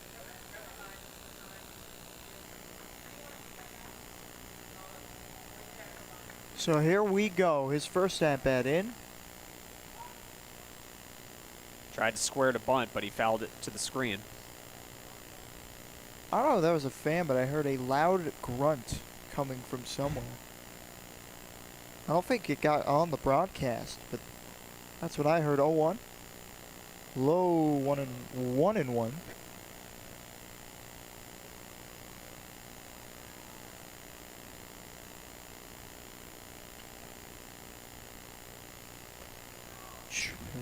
Bit inside there, 2-1. Conklin wearing looks to be either cyan or teal batting gloves with lime green and orange bands. That'll be hit towards center field. That'll be an easy catch for the center fielder. 2 away here in the bottom of the 6th. Yep. It's a good ride on the ball there from Conklin, but hit it right to the deepest part of the park, and Urker ranging all the way back, able to get to it. So 1 out to go now for the Dutchman here in this inning, but Sweeney is going to look to start a late rally. One of the 2 hitters with hits in this game. Another foul back to the screen. The weird fielder's choice and the double. And a double for him. Another pitcher warming out for Massapequa. Can't tell because of the long distance of who it is, but they've got someone out there. It is another righty that's warming up along with the DH Cohen. That is a nice breaking ball there. It's 1-2 for Sweeney. And a quick time call that right before Graham was able to deliver the pitch right there, so he called it just in time. Crowd is now getting into it. 1-2. That'll be hit up to the shortstop. Throw to first. And he scoops it up. A nice pick there, and that will end the inning. So that will be a 1-2-3 inning for Massapequa. Entering the 7th. No runs, no hits, no errors. It's still 2-1 Massapequa. We'll be right back here on GHS Media.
All right, we're back in soon. 3, 2.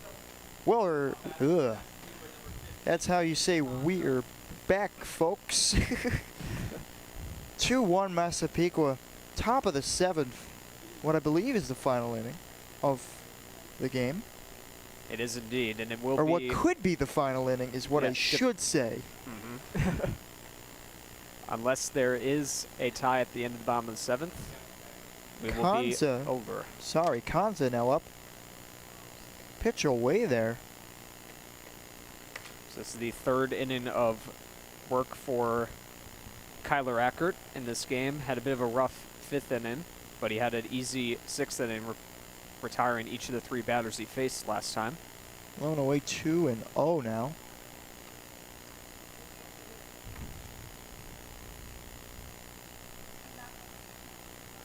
So 2-0. Gets the corner, 2-1.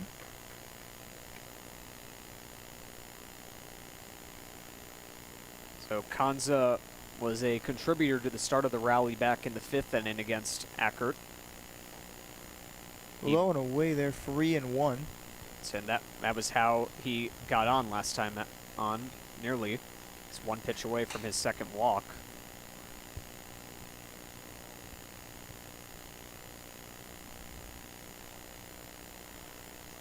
A little bit of a weird step there from Ackert. Bit frustrated on the walk. And Kanza reaches for the 2nd time.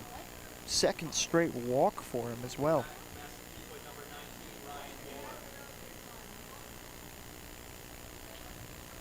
So more coming up now. He hit into a fielder's choice. that advanced the runners to scoring position last time out and set the table for Jason Romance's double back in the 5th inning. Low there. 1-0. And even though, again, 2 hits for both teams, there's been a lot of exciting and weird plays here tonight at Dutchman Field.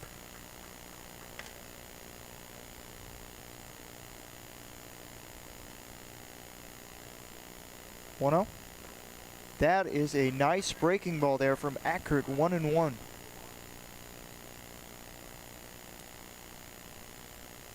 And again, we're behind the press box, so you really see the break on these breaking balls, especially on the sliders, curveballs.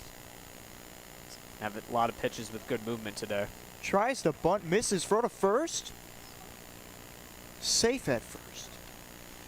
The throw behind the runner right there. Not able to make contact with the bunt, and then nice throw once again on the money from Conklin. He's made a couple of good throws behind the plate today. But fortunately for Kanza, he's able to dive back in safely. Goes for the bunt again. And that will be strike free because he attempted the bunt. There you go. So Ackert gets another strikeout here. That's his 2nd of the game.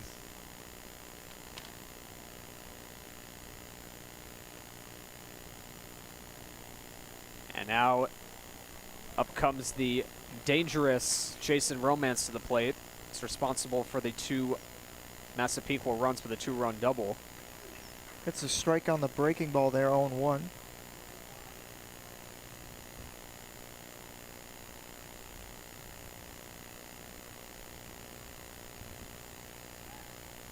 Pickoff attempt, safe at first.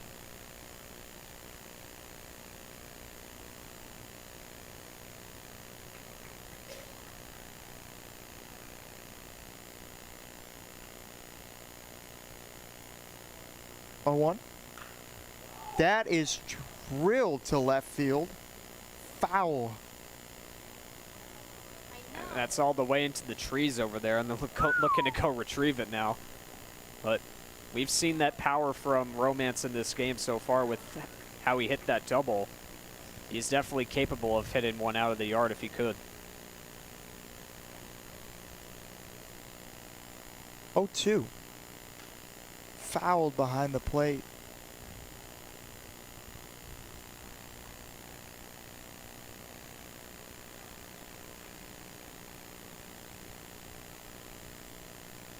Checks back on the runner. Runner at first. 1 out. 0-2 count.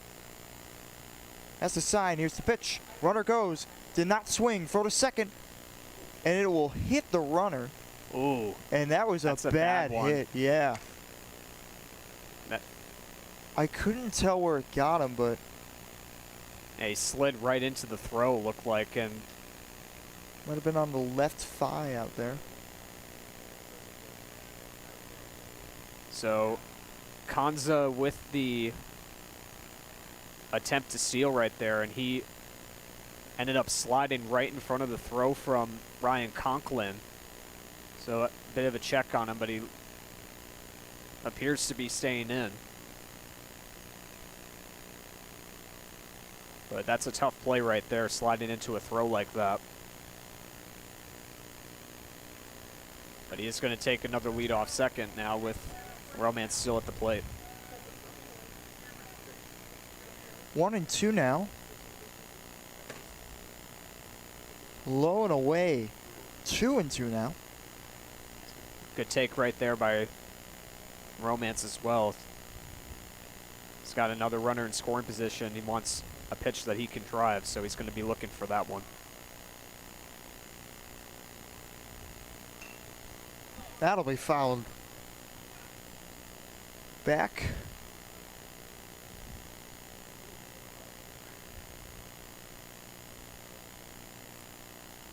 Two again to Romance.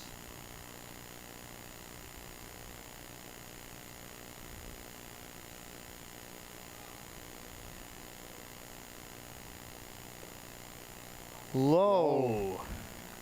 Very, very close. But the count runs full. So it'll be a crucial third or full count here against the guy that drove in 2 runs for Massapequa. That's hit to left field. And that will be caught there by the left fielder, Travis Berschwinger.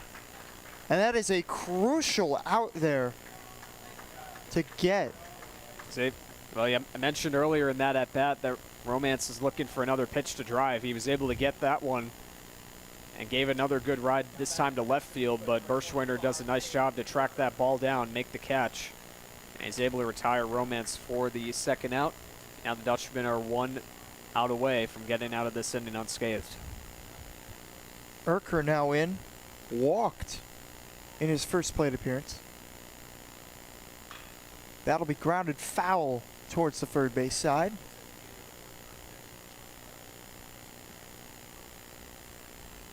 Chiefs have been getting quite a few good looks here at Ackerd's pitches. They've been fighting off a lot of them, just trying to find the right pitches to get.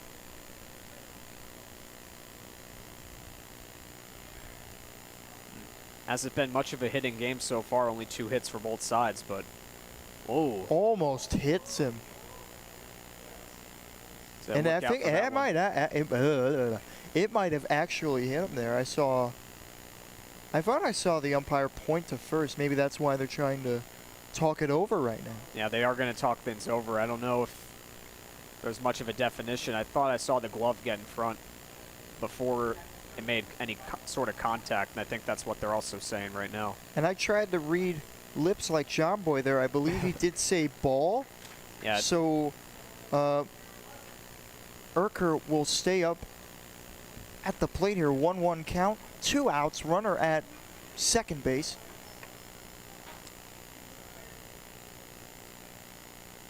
Runner at second, slowly inching. Swing and a miss. Strike 2.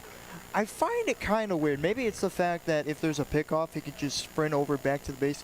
But take a look at, I believe, Kanze at second, where he's kind of inching backwards, but also not in the direction of the bag. Just find that weird. Called time there. Again, 1-2. There's still a pitcher warming out there for Massapequa. 1-2. Foul towards third. A bit of a jam shot right there.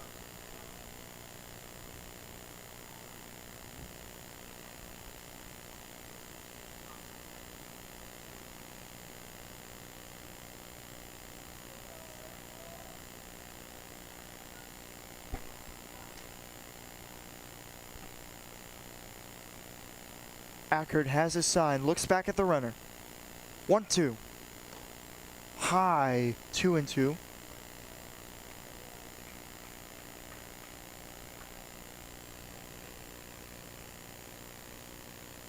feel like we've had a lot of tense moments so far in this game. Absolutely. Even with the low scoring and low, I would say, amounts of offense. 2-2. That'll be hit towards left center field. Looks to be shallow.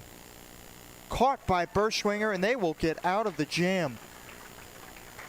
1 walk in the inning. No runs, no hits, no errors for Massapequa.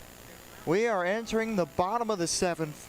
A crucial time at the dish here for the Dutch, and it will be the top of the order. McBride, Berschwinger, and Ballou at the plate, and I don't remember. Nope, Graham is still out there on the mound. I'm sorry. So we'll be taking a short break. We will be right back here on GHS Media.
There we go.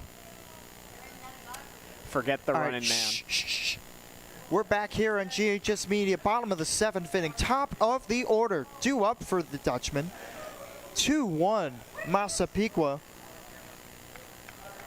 The press box is getting excited due to the happenings with our media director for no apparent reason. I will not go further into detail. Over the head of McBride, 1-0.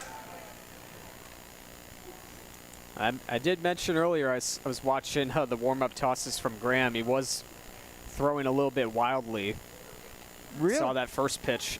He threw a warm-up pitch in the dirt earlier, so he had a few offerings there. Another now he throws high one. pitch. Now he Whoa. throws one over the catcher.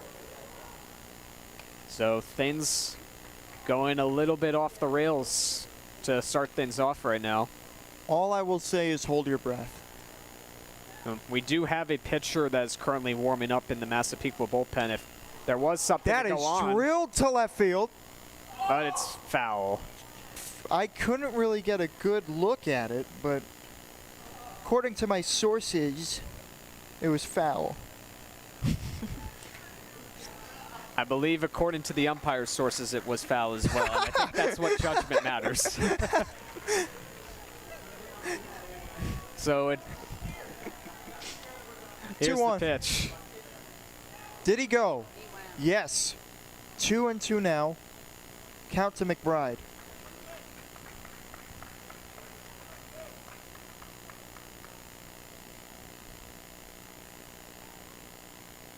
Swing and a miss, but he could get the first here. And he And does. he will.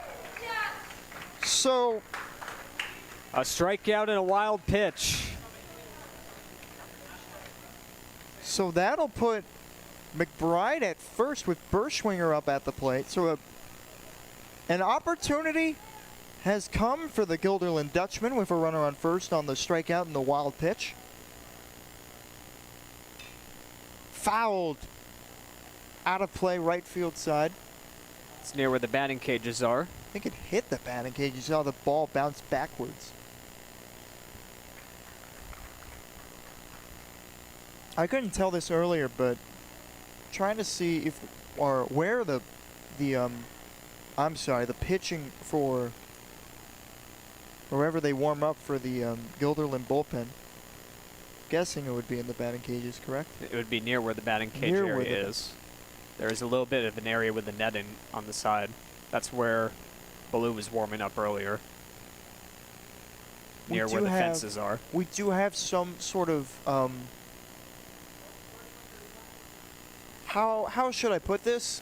As a timeout either was or is on the field. Unless I missed it. Maybe something happened with McBride on like a pickoff. But he does look okay.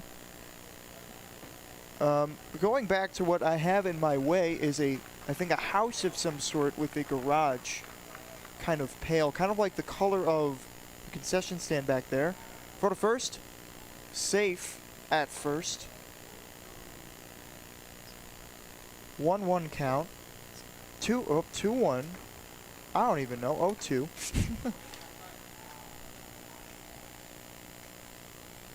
Checks back at the runner. Has to sign. Here's the pitch.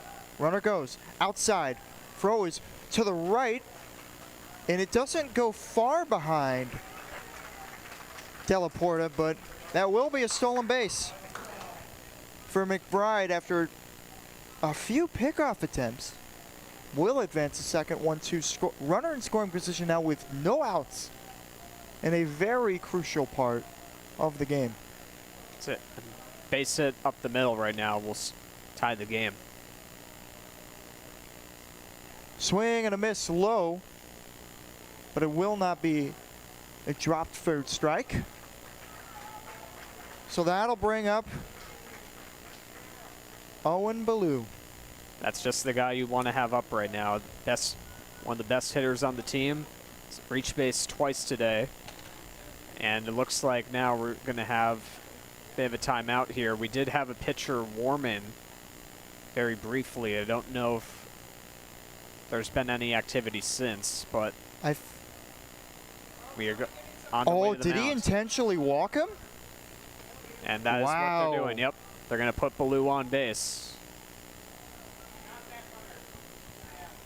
So now we're going to have... You could tell he really wanted the hit there, too. New pitcher coming in as well. Graham is going to come out. So entering the game will be number 6, Jack Corrigan. And I believe that's who was warming up just a little while ago. We couldn't quite see the number in the bullpen, but now we do have confirmation based on the fact that he is in the game now. So Corrigan will be the third pitcher, or excuse me, the fourth pitcher of the day for the Chiefs. So he follows out Justin Graham, who recorded 2 strikeouts, but only could record 1 out in this 7th inning. And now you see Corrigan come into a situation here where there's 2 runners on base. And while there has been quite a few instances where the Dutchmen have been able to put runners on base, they have not been able to score a ton of them either. But it's still a very tense situation here as we're down to the wire here in what could potentially be the final inning of today's game.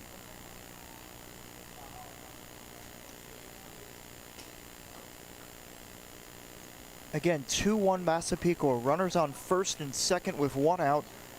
Baloo just got on base via an intentional walk. The other runner at second was Paxton McBride.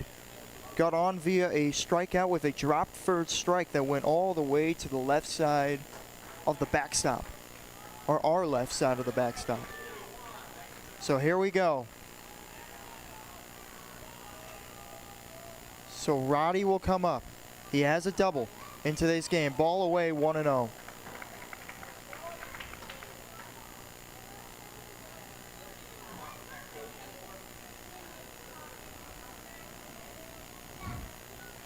So Graham is responsible for the 2 runners on base. Corrigan looking to come in and clean up his mess. Nice breaking ball there from Carrigan, 1-1. They're already going to have a talk on the mound, pitcher and catcher. That one, I don't know what the intent of that one would be. Let's maybe just go over some selection, maybe.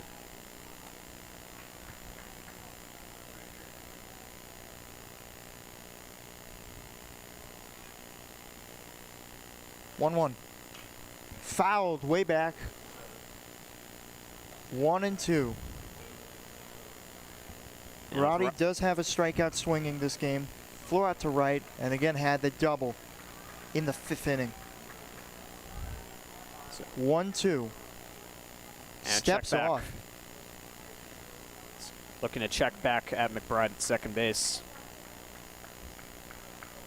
Now, I do find it a little bit interesting here. They does not go. Wild pitch. They're going to advance the runners. Both of them will be safe. Sac fly will tie it. A hit up the middle might win it. So I think right now Danilo is looking at the umpire, said he might have interfered a little bit based on the fact that he was standing there near where the ball was. 2-2 count. I don't think that Dr. Pepper was the best thing for me to drink before this game because I am getting nervous. How's the sign? Here's the pitch. Hit up the middle. Comebacker. They'll just throw out at first, and he is mad. So some great awareness right there from Corrigan again. So immediately got the ball, checked back over to third, didn't panic, saw the play at first. Very good play to prevent a run being scored. And now Guilderland's last hope now lies with Christian Walsh. Christian Walsh struck out, flew out to the first baseman, and walked in his 3 plate appearances on the day. First pitch, fouled towards the first base side, 0-1. And isn't this just the ultimate scenario right here? A base hit could win it. A strikeout would end it. 0-1. fouled again. Walsh and the Dutchman down to their final strike. If you are not on the edge of your seat right now, what are you doing? Because I am. 0-2 to Walsh. Has his sign. 0-2. Away. Good 1 take and right 2. there. Very good take right there. Wow. So another life for Walsh. 1 and 2 the count. 2 runners in scoring position.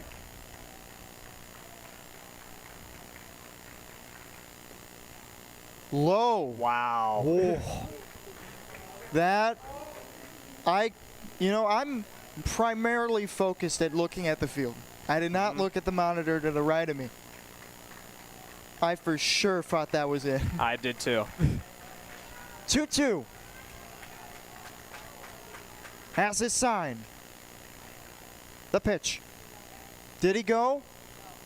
He did not. No. Full count here for Walsh. Built back from 0-2 to 3-2.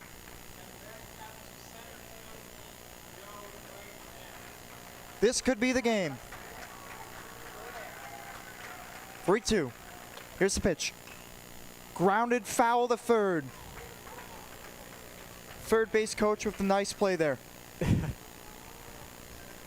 But thankfully, the dimensions don't span that far, so he can make the play on it. And even then, he would have thrown it away anyway because he wants to help his team, right? Has his sign. Carrigan delivers. High and away. Ball 4. Bases are loaded. What an at-bat by Walsh. Nicholas Scott up to the plate.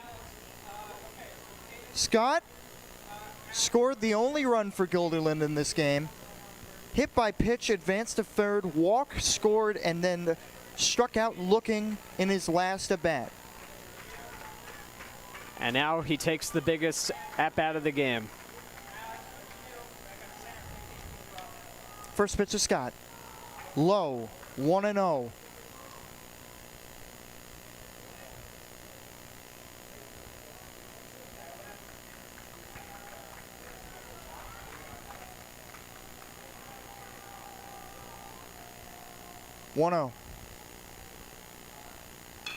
That's hit to That's left in side the left field. That's field. a base hit. 1 run will score. They will hold the runner at third. We are tied here in the 7th inning. 2-2.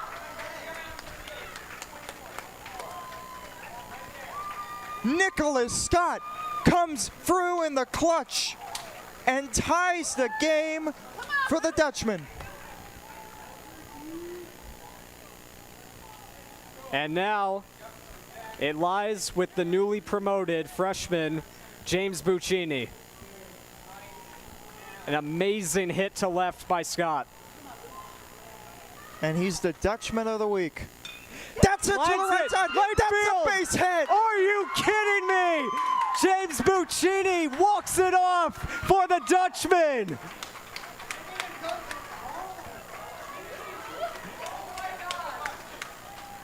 Down to the final out. The freshman recently called up with the base hit to right. And the Dutchman bring it home with a 3-2 win. That is incredible. The comeback in the 7th inning.